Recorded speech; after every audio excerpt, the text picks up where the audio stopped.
everyone, this is Sam Black with Drafting Archetypes, and today I am going to be discussing white-black in Foundations. I looked at data on both untapped and 17 lands for this. White-black is the fourth best performing archetype on 17 lands after blue-white, red-black, and red-green, but the top performing archetype on untapped. So make of that what you will. I'm not exactly sure what to read into the difference between the two data sets. But regardless, white-black is pretty strong, which makes sense to me. It has a lot of good cards, especially higher rarities, but really across the board. White-black has synergies as both. It has synergies in both the life gain space and the, go wide tokens sacrifice type space. And there's some, but not a ton of overlap there.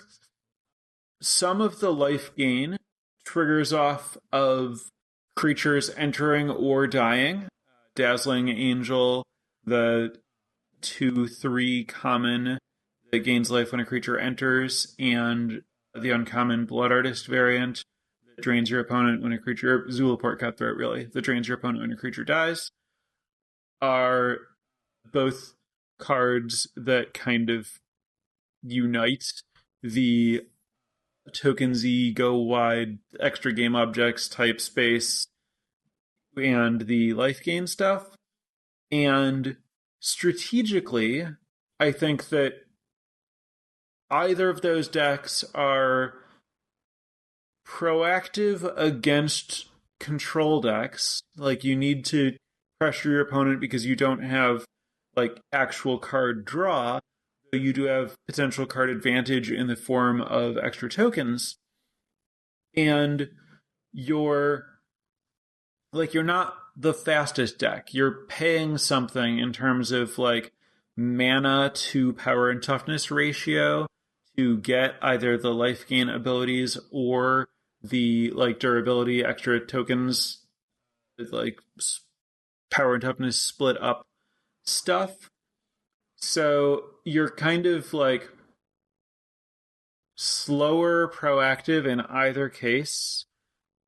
Strategic positioning wise, you're trying to outlast the aggro decks, either because you can gain life to weather the initial onslaught and or have chump blockers or value creatures to trade profitably against little attackers, and then good removal for big creatures. And then in either case against control decks, you're just kind of trying to pressure them with little creatures that their removal is not going to line up super well against. So the synergistic focus that exists in white-black is kind of split, kind of not.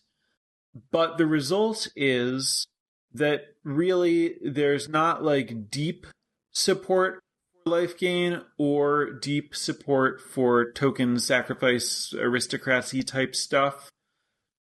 And so it puts it in a space that's kind of what's happening with a lot of foundations, where there are synergies that you can pursue, but they're not very well supported, and you're not typically very rewarded for them, in a way that I think means that if you're coming directly from, if you're comparing cards one-to-one to cards that they are similar to in other sets where they've been good because of synergies, you'll have a little bit less success with them here. The synergies are a little bit more diluted, or the payoff's a little bit less powerful.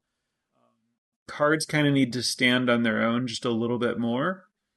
And so the top performing commons that we see in white-black are generically good cards that touch on the synergy stuff but don't depend on the synergy stuff. So Bake into a Pie, the 4 mana removal spell to destroy a creature, make a food. Incidentally, there's a tiny bit of life gain synergy there where the food is an object that can gain life to trigger some kind of life gain thing. Dazzling Angel, the 3 mana 2/3 flyer that gains life whenever a creature enters, which could read as a life gain synergy card, except it's just so good on rate. I'm generally very low on like 3 mana 2 power flying commons, but 2/3 is a pretty good stat line, and the incidental life gain is strong and like it gains a lot of life. So it's actually just a very good card on rate, ignoring the potential benefits that you can get from the life gain triggers triggering other things, which of course just make the card stronger. Stab, the Disfigure reprint, black -2/-2 instant. Healer's Hawk, 1/1 flyer, 1/1 flying lifelink. This is one that's somewhere between rate and synergy. Like 1/1 flying lifelink is efficient but low impact. But if you combine it with like anything at all, it becomes pretty good. Luminous Rebuke, 5 mana, destroy a creature, or only 2 mana if it's a tapped creature. Same as the card that we just had in Duskmourn. Helpful Hunter, 1/1 ETB draw a card for 1 and a white. Felidar Savior, 2/3 lifelink for 4 ETB, put a +1/+1 counter on each of up to 2 other creatures. And Eaten Alive, black, exile target creature, additional cost, either 3 and a black, extra mana, or sacrifice a creature. So none of those are like all of those are just kind of strong, good rate cards ignoring synergies. An example of the alternative, Marauding Blight Priest, the 3/2 that makes your opponent lose life whenever you gain a life. You're not like the density of life gain isn't high enough for this to like really go off, and a 3 mana 3/2 is a pretty bad baseline. So like compared to Dazzling Angel, gaining life is a harder to find trigger than just a creature entering, and 3/2 is a much worse stat line than 2/3 flyer. So it's a much weaker card, and I'm kind of mentioning Marauding Blight Priest both because it's a card that like needs high synergy to work, and also because according to like the stats on 17 lands, it's a card that stands out as being played way too much relative to its win rate. So people are putting Marauding Blight Priests in their white-black decks, and they should basically stop doing that. On the other hand, Squad Rallier, the 3 and a white 3/4, you can spend 3 mana to look at the top 4 cards of your library and put a creature with power 2 or less from among them into your hand, is a card that isn't played enough. Something about this card reads bad, and I don't really know why. I think it kind of reads like, why is this a common? Like it reads like, oh, this must be too good to be true. Like obviously I'm just not going to have the mana to invest in this thing. Like if it were good to spend 3 mana to like find this card, they wouldn't give this to me at common. And it's obviously like not good in multiples. So like it's been going late, but I've actually had really good experiences with it in white black, because you actually like almost all the creatures that you want to play have power 2 or less.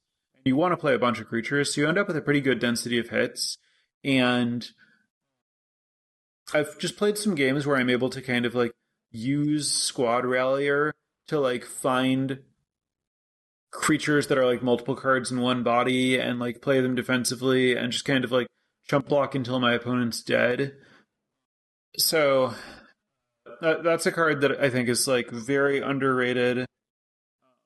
It kind of just works in white black. Like the stuff that it suggests that it might do, it does, and they're strong. Another random note on white black: if you have like any of the life gain synergies, I think you shouldn't be afraid to play like off-color gain lands just to like gain a life and proc your stuff. The white-black uncommons are really strong. There are a lot of really good ones. The main thing that I have to say about them is that it's notable that the value-generating uncommons, like Cat Collector, the 3-mana, 3/2 ETB make a food, the first time you gain life on each of your turns, make a 1/1 cat, and Arbiter of Woe, the 6-mana, 5/4 flying demon that has an additional cost. You have to sacrifice a creature, and then on ETB, your opponent loses 2 life and discards, and you gain 2 life, I think. Maybe not, and draw a card.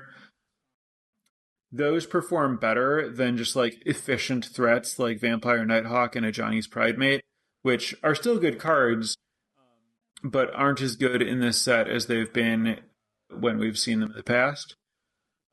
That's consistent with White Black's like resilient aggro plan, where you're kind of trying to just like play a bunch of value cards and efficient removal and not give your opponent really good targets for their removal.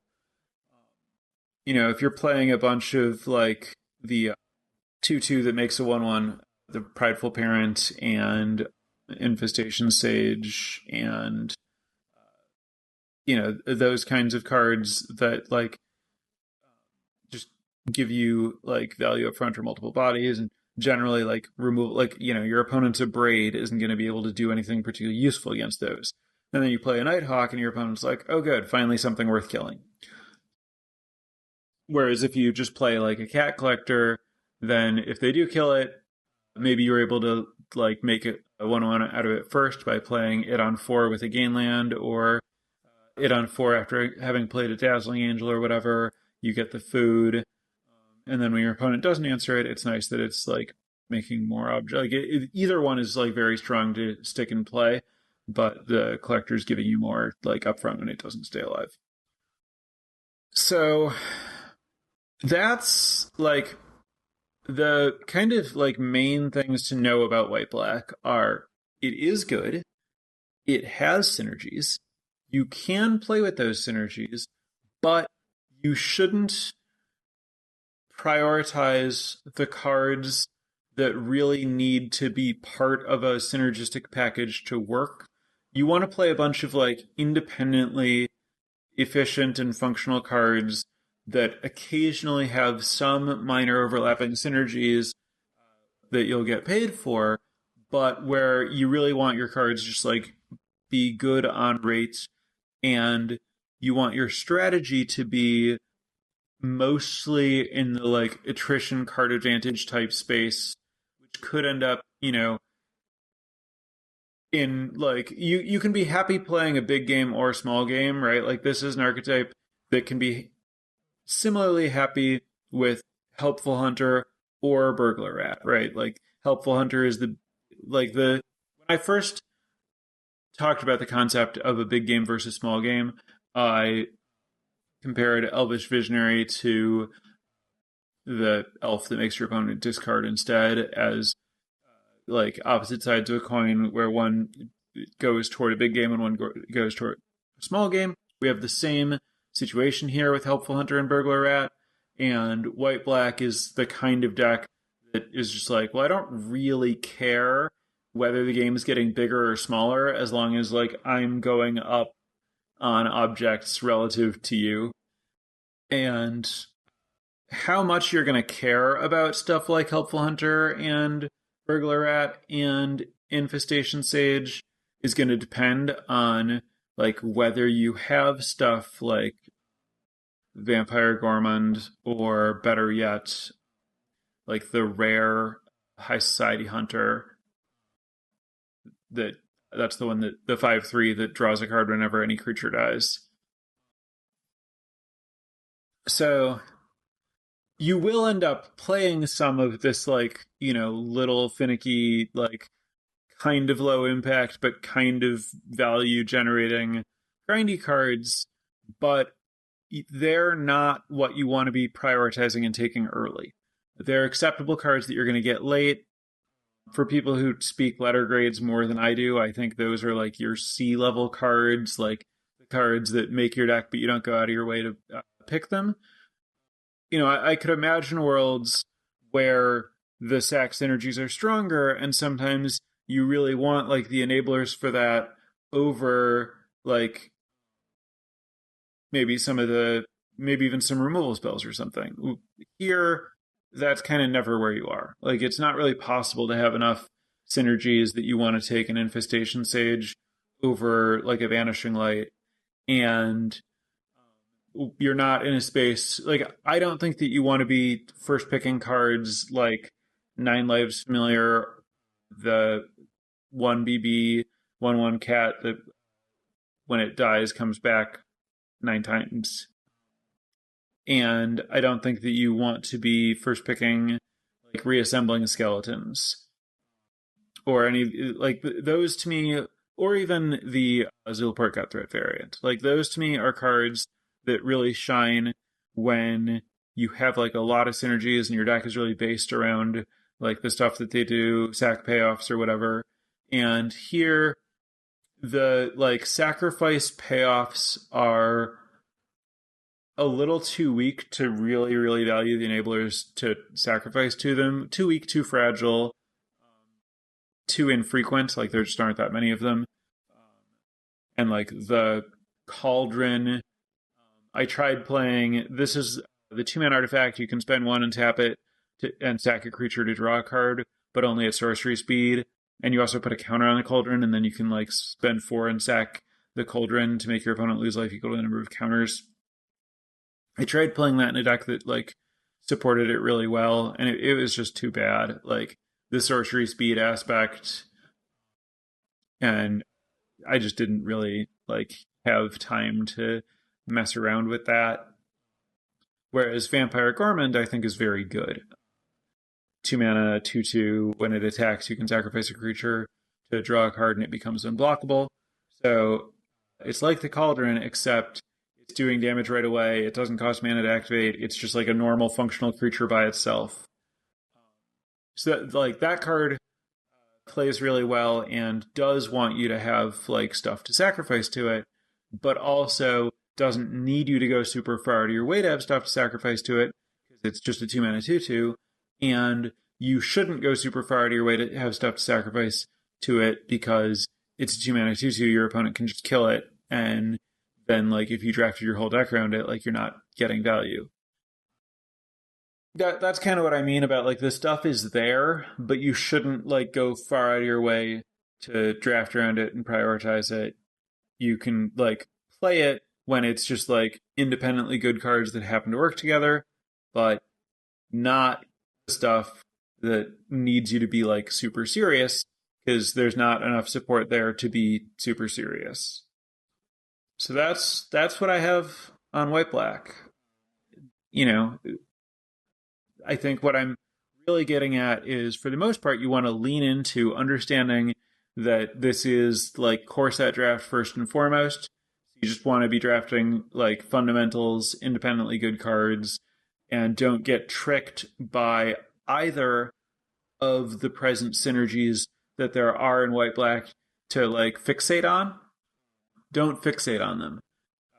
To the extent that you fixate on anything, fixate on removal and value rather than synergy between your value.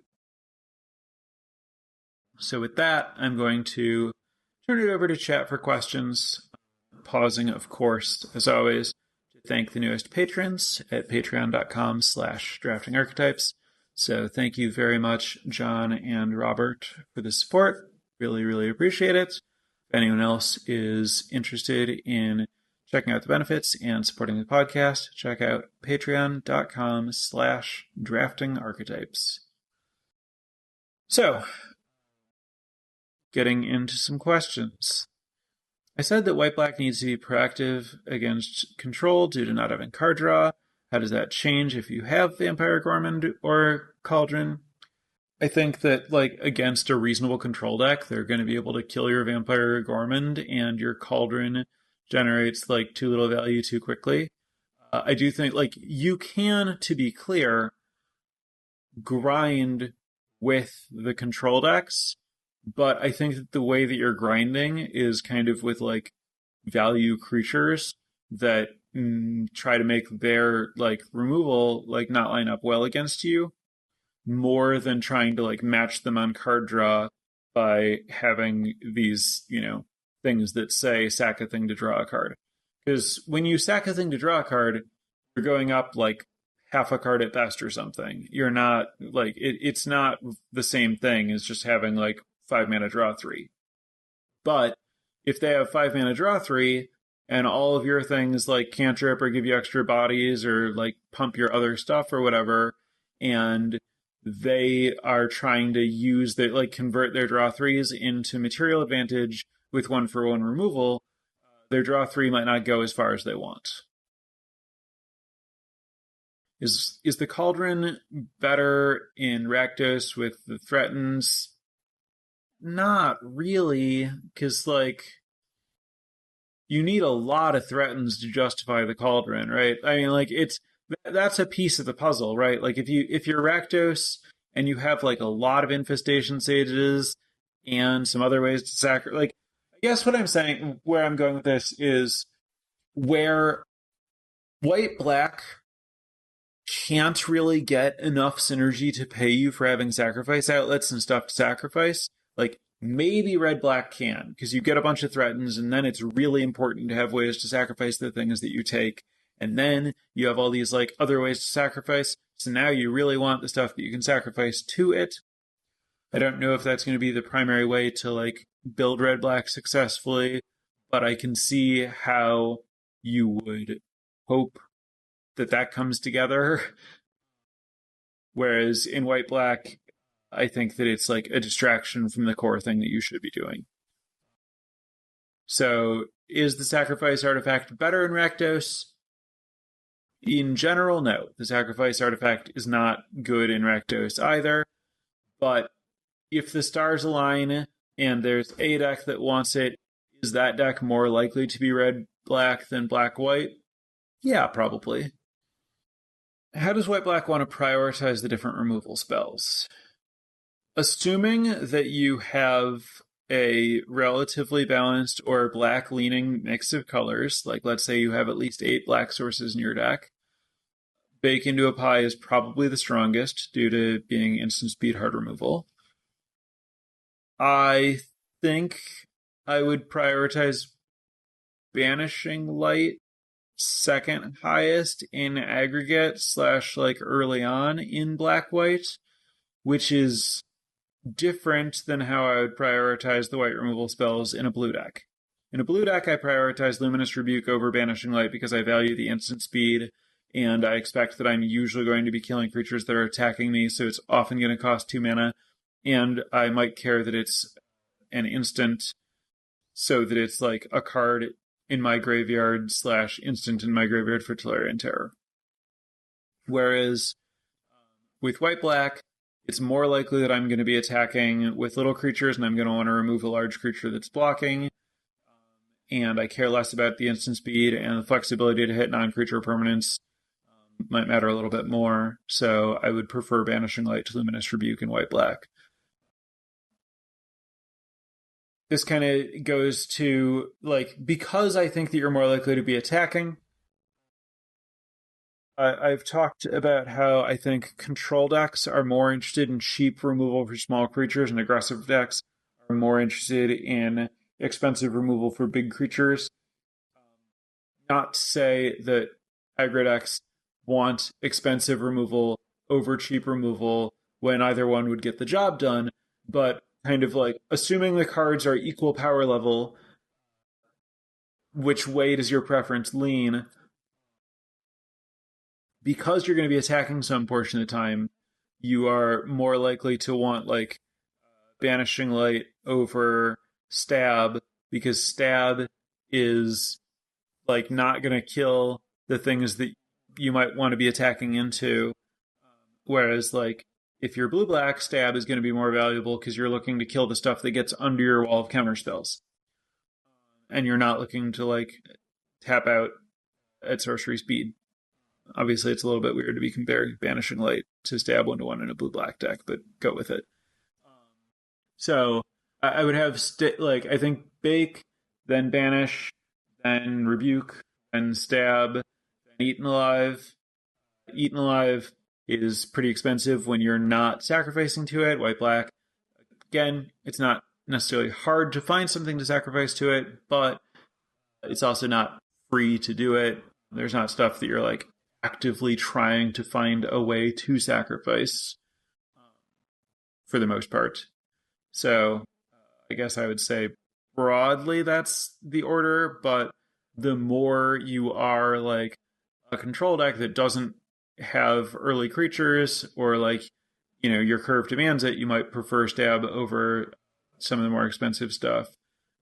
The more synergies you have, the more eaten alive might go up in the pick order. Like, none of this stuff should be viewed as like immutable, but to broadly how I'd rank the common removal, I think that's how I'd think about it. How good is bake into a pie? I think it's kind of slow for this format. Would you agree? This, I think, gets back to what I was saying, that like when I was talking about how I want white black to line up against other aggro decks, I think that you're really good at having like little creatures that kind of invalidate their little creatures.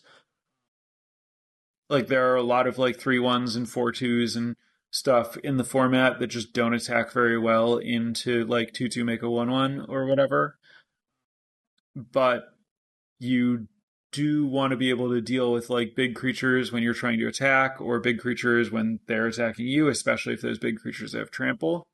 And so I think that like having hard removal for those big creatures works really well with the like go wide little value creatures in white black in a way that makes bake into a pie shine, where bake into a pie might be worse than stab. It's comparable.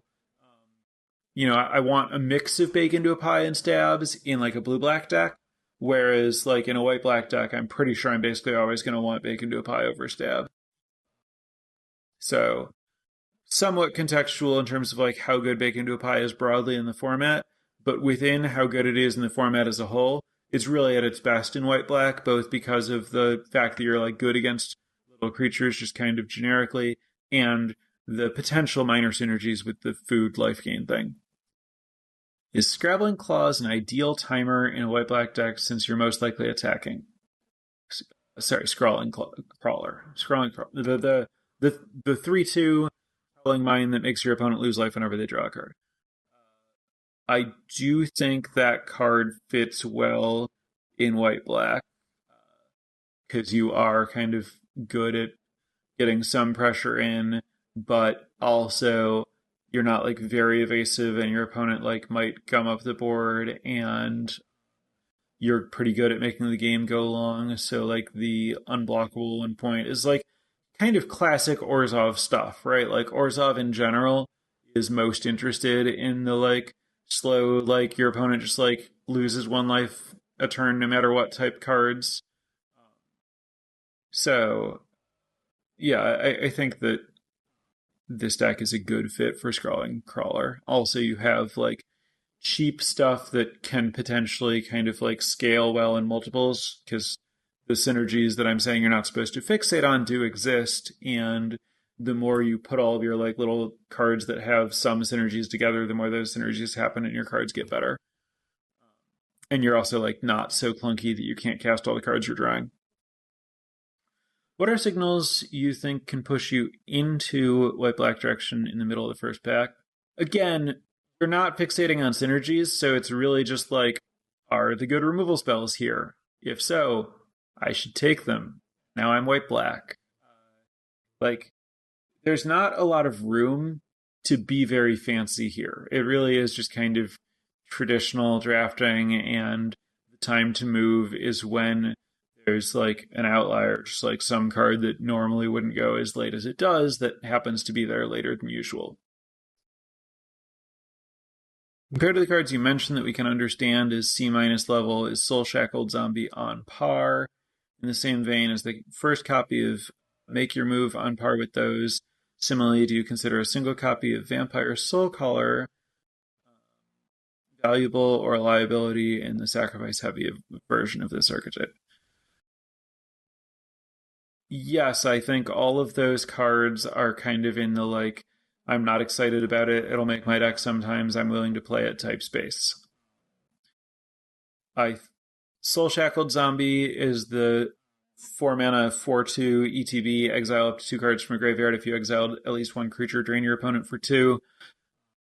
That card plays a little bit better than it reads. It's not embarrassing. It's fine. It, does stuff that you're looking for, like exiling your opponent's graveyard can sometimes matter. You care about the life gain. It like trades well, like rebuying it is profitable. It's, not super strong, but not at all embarrassing to play. Make your move, again, weaker than the other removal spells, but given what I was saying about how what you want your removal to do is kind of like answer big stuff, make your move can generally do that pretty well. That's the 2 and a white, destroy a creature with power 4 or greater, or artifact or enchantment. Vampire Soulcaller, I believe that's the 5 mana 3/2 flyer that can't block and return something to your hand on ETB. I think that that's generally a little bit weaker than those other cards. It can play pretty well when like you're solidly on the front foot, but it can also be a little bit clunky. The can't block obviously matters a ton, and not all of the decks are like killing your creatures. Of course, this is better when you're putting your own creatures in the graveyard, but still not that great because like the creatures that you're putting in the graveyard are generally not going to be all that valuable to pick up in the late game. This is another one where like it's not a disaster if you have to play it. Some decks might want it, but in general, I think it's weak more often than like Soul Shackled Zombie and Make Your Move are. Is there a possibility to splash other colors into white-black? What are the best examples you can imagine? Yes and no. So white-black is, in a weird space in that it's like a mid-range deck. So obviously I really discourage splashing in aggro decks and am very open to splashing in control decks. White-black is kind of somewhere in the middle where like you want to have a low curve and like some kind of like low impact cards that are going to be pretty bad if you can't cast them early and need to wait until you find their color to cast them. And you like your value is often coming in the form of like material advantage, like another body, rather than a card advantage, like a cantrip. Helpful Hunter being the obvious exception to that.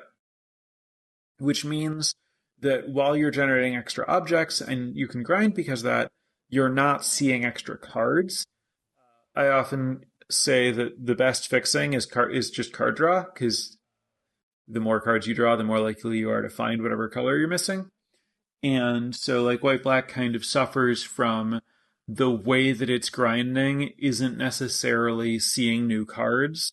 Like if your card advantage is coming from like a Fiendish Panda, where like it dies and you get a creature back and you're up a card in a very real sense, like that's a full card worth of value. It's not digging a card deeper into your deck, so it's not helping you find your missing color. So in that way, you actually like splash worse than a deck that's comparably grindy due to the nature of your card advantage. That said, you can draft like an Esper deck that is taking advantage of a lot of the same stuff, is like pivoting a little bit more controlling. And then it's like, okay, well, is that more controlling Esper deck white-black with a blue splash, or is it just a different thing?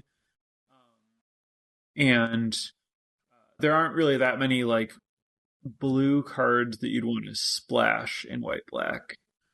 Like you'd kind of be looking for card advantage, but the card advantage is like mostly like double blue or not like good enough to splash, so you think twice. You can obviously splash like the red, like the threaten and some removal if you want to be better at like the grindy sacrifice type stuff.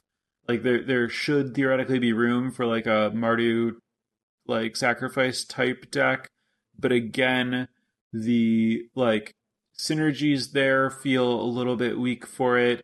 The fixing is like you have to spend a lot of picks, and it makes your deck that kind of wants like when you're doing the like threat and sacrifice thing, it's a lot better if the fact that you get to attack with their creature before you kill it matters.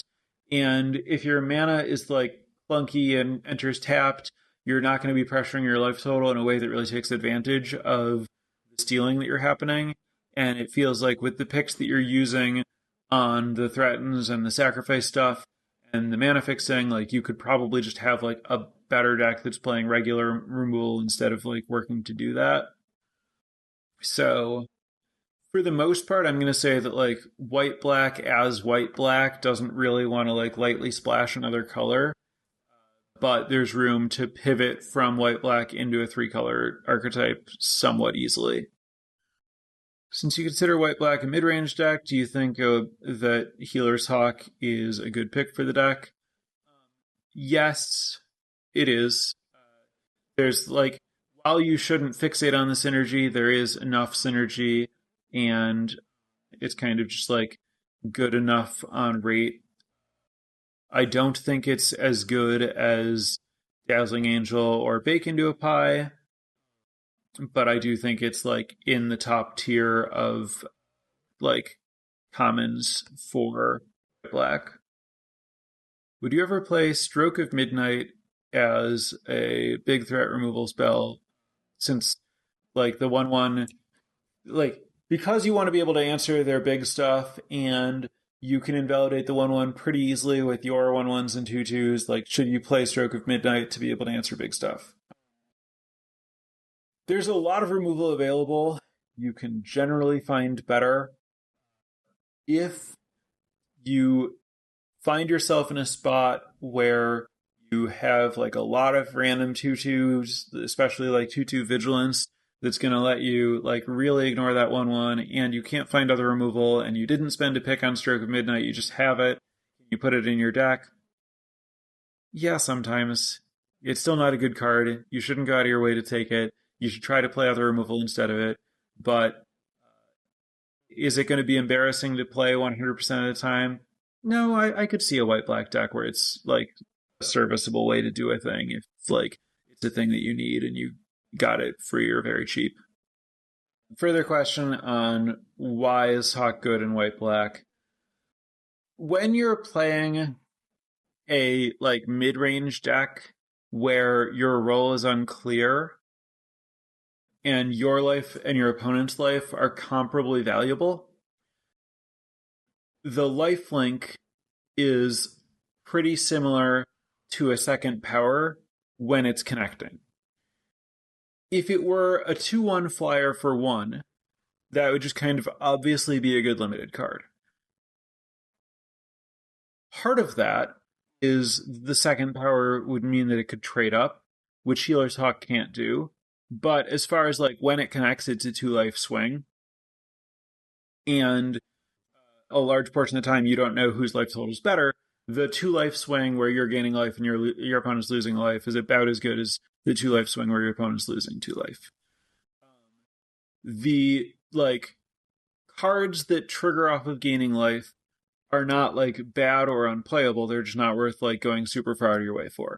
So like you can play and get value out of like a Johnny's Pridemate and Fiendish Panda, and you'll have some draws where you go crazy with one of those things because you have a Healer's Hawk. Similarly, Goldvein Pick isn't as good in this format as it was in Kaldheim, but it's kind of at its best in white-black because you make a lot of creatures, you have a lot of keywords. When you can give those things +1/+1, you like if you play like a Prideful Parent and you have like a 2/2 Vigilance and a 1/1, that's okay, but it's not going to be very easy for it to trade up a lot. Like maybe you'll trade your 3-mana 2/2 Vigilance for a 3-mana 4/2 and you'll be up a 1/1, and like that's pretty nice. But you have a pick, and now you can like trade off your 1/1 with a 2/2 and you can make a 3/3 Vigilance. Like you've just added a lot of like total value to the like power of the card that's trading off. And then you also get to do that with all of your other stuff. Like when you're like grindy and your creature sizing matters because they're like pretty small to begin with and they have keywords, is when equipment is at its best. And so like Goldvein Pick is available as common equipment that is like playable and goes a little bit later than it would in Kaldheim because it's like less good across the board. And Healer's Hawk, of course, uses equipment super, super well. Since you're doubling life swing and it's evasive and it's like consistently making the treasure.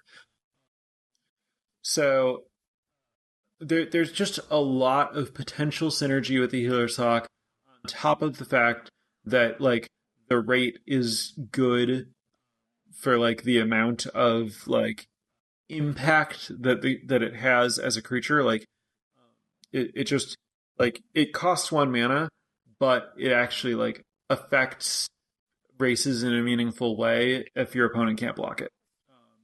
And you're playing like a good amount of removal, so you can like kill your opponent's flyers that would be invalidating the Healer's Hawk as like a real threat. And like you have Felidar Savior that can put counters on it in addition to like equipment. It is certainly possible to have decks with no synergies for Healer's Hawk, but and in those decks you shouldn't prioritize it.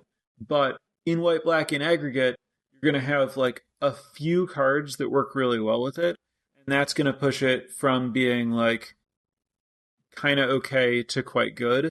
It just needs so like very, very little help to become good. A last question on Hawk. Is Hawk the best white common? No. I think Hawk is pretty solidly worse than like Dazzling Angel, and often worse than Banishing Light, Helpful Hunter, Luminous Rebuke. All of those are quite good. I think Hawk is usually, but again, not always, better than Felidar Savior. But I think that the time, like the decks where Healer's Hawk is actually better than all of Angel, Light, Rebuke, and Hunter are quite rare. Thoughts on Leyline Axe in white black? Leyline Axe is very strong for the same reason that Embercleave is very strong. It's the like double strike trample is a lot, and equipment is good in white black for the reasons I was just talking about. You have access to a lot of keywords and a lot of bodies. So Leyline Axe is a strong card that's particularly strong in white black. White black is also good at like white black uses equipment well, both because you have like a lot of bodies and those bodies have a lot of keywords, and you have a lot of time. Like you're good at making the game go longer because you have removal and life gain and chump blockers. And so the downside of equipment is that it can be really mana intensive. And it's like where you get most punished for that is if you like spend mana to equip something and then like they kill it and you're just like down that mana. But white black can kind of like weather that better because your life total is more likely to be high. It's like the game is just more likely to take more turns. And so like losing 3 mana somewhere is less likely to be like a game losing exchange. I always struggle deciding between Helpful Hunter and Burglar Rat. I can help you with that. Helpful Hunter is better than Burglar Rat. In general, draw 1 card is better than your opponent discards the card of their choice. See Jayamde Tome versus Disrupting Scepter in Alpha, where Jayamde Tome costs 4 to play, 4 to activate, draw a card. Disrupting Scepter is 3 to play, 3 to activate. Your opponent discards a card. And Jayamde Tome is a better card than Disrupting Scepter. The big reason for this is that your opponent sometimes runs out of cards. Your opponent runs out of cards in their hand far more often than you run out of cards in your deck. And if your opponent suspects that you might have a Burglar Rat, they can just hold a land that they don't need or another card they don't need to discard. Or maybe they don't know about it. Maybe they just drew a card that's not very good or not good in the matchup or not good in the situation, and you play the rat and they discard it. Whereas the Helpful Hunter is always drawing you 1 card closer to your best card, regardless of whether it's actually drawing that card. So, yeah. When in doubt, always Hunter over Burglar Rat. How do you compare the power level in White-Black Foundations compared to Lost Caverns of Ixalan? I wouldn't. That endeavor sounds entirely fruitless. What cards make White-Black go long game? Good removal and value rather than rate centric creatures. What I mean by value rather than rate is a nonsensical way to put that. Those terms are synonymous, but I also stand by it. By rate, I mean like how much power are you getting, power or power and toughness combined, are you getting for your mana?